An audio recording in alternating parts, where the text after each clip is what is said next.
सिसोदिया की जेल के पीछे अरविंद केजरीवाल का हाथ, जिसने टक्कर दी उसकी शहीदी तय। योगेंद्र यादव, कुमार विश्वास, प्रशांत भूषण, शाजिया इल्मी और आशुतोष, सबका अंजाम हुआ वही। वित्त मंत्रालय चलाते हैं सरकार, कहां से आता है पैसा, कौन करता है कमाई, किसके हिस्से मलाई। सुप्रीम कोर्ट जमानत के लिए पहुंचे तो लगी फटकार, अब हाई कोर्ट जाएगी केजरीवाल की आप सरकार।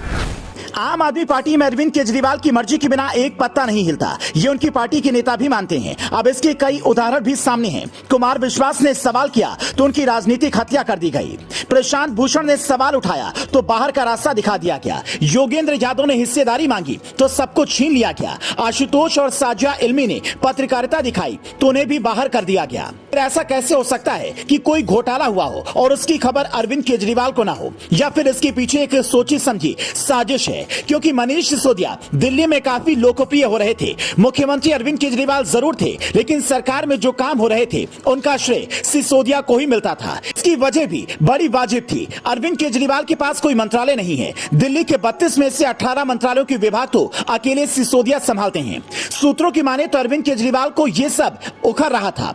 वो बार बार मंचों पर जाकर कहते थे कि सिसोदिया के खिलाफ कुछ है तो गिरफ्तार क्यों नहीं करते। बार बार एजेंसियों को चैलेंज करते थे।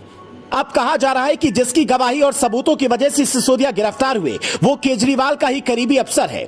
तो क्या उसे कहीं से निर्देश मिले हैं? क्योंकि अरविंद केजरीवाल खुद IRS अधिकारी रहे हैं, इसलिए उन्होंने जानबूझकर अपने पास कोई मंत्रालय नहीं रखा है। क्योंकि देश में राजनीतिक पार्टी चलाने के लिए कितना पैसा चाहिए ये किसी से छिपा नहीं है।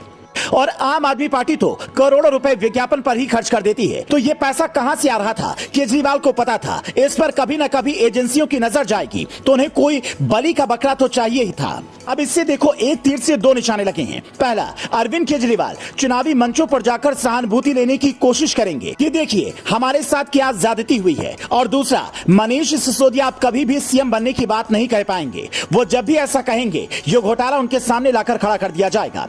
लेकिन आप सोचिए, क्या कोई भी घोटाला बिना सीएम की जानकारी के हो सकता है? खासकर उस पार्टी में जो ये दावा करती है कि उनका मुख्यमंत्री सबसे ज्यादा चालाक है और वो हर जगह नजर रखता है। इसके अलावा आम आदमी पार्टी में मनीष सिसोदिया की हैसियत नंबर 2 की है। तो नंबर 2 क्या कर रहा है, इससे नंबर 1 बेखबर तो नहीं हो सकता, खासकर तब जब उसके पास कोई और काम ही ना हो। आम आदमी पार्टी के लोग कहते हैं कि अरविंद केजरीवाल इसलिए कोई मंत्रालय नहीं रखते क्योंकि वो सब मंत्रियों पर नजर रखते हैं, चौकीदारी करते हैं। तो ये कैसी चौकीदारी है? 27 फरवरी को हुई गिरफ्तारी के खिलाफ जब आम आदमी पार्टी अपने वकीलों का अमला लेकर 28 फरवरी को सुप्रीम कोर्ट पहुंची तो कोर्ट ने उन्हें जमकर सुना दिया। कहा कि हाई कोर्ट क्यों नहीं गए, सीधा यहाँ कैसे आ गए? कुछ भी दिल्ली में होगा तो आप सीधे सुप्रीम कोर्ट चले आएंगे। ये सब सुनकर आम आदमी पार्टी के वकील मुंह लटकाकर बाहर आ गए और अब हाई कोर्ट जाने की बात कह रहे हैं। उधर अरविंद केजरीवाल सोच रहे हैं कि सिसोदिया के 18 विभाग किस किस को देने हैं। इसमें तो कई मंत्री बन जाएंगे। Bureau report, news flash.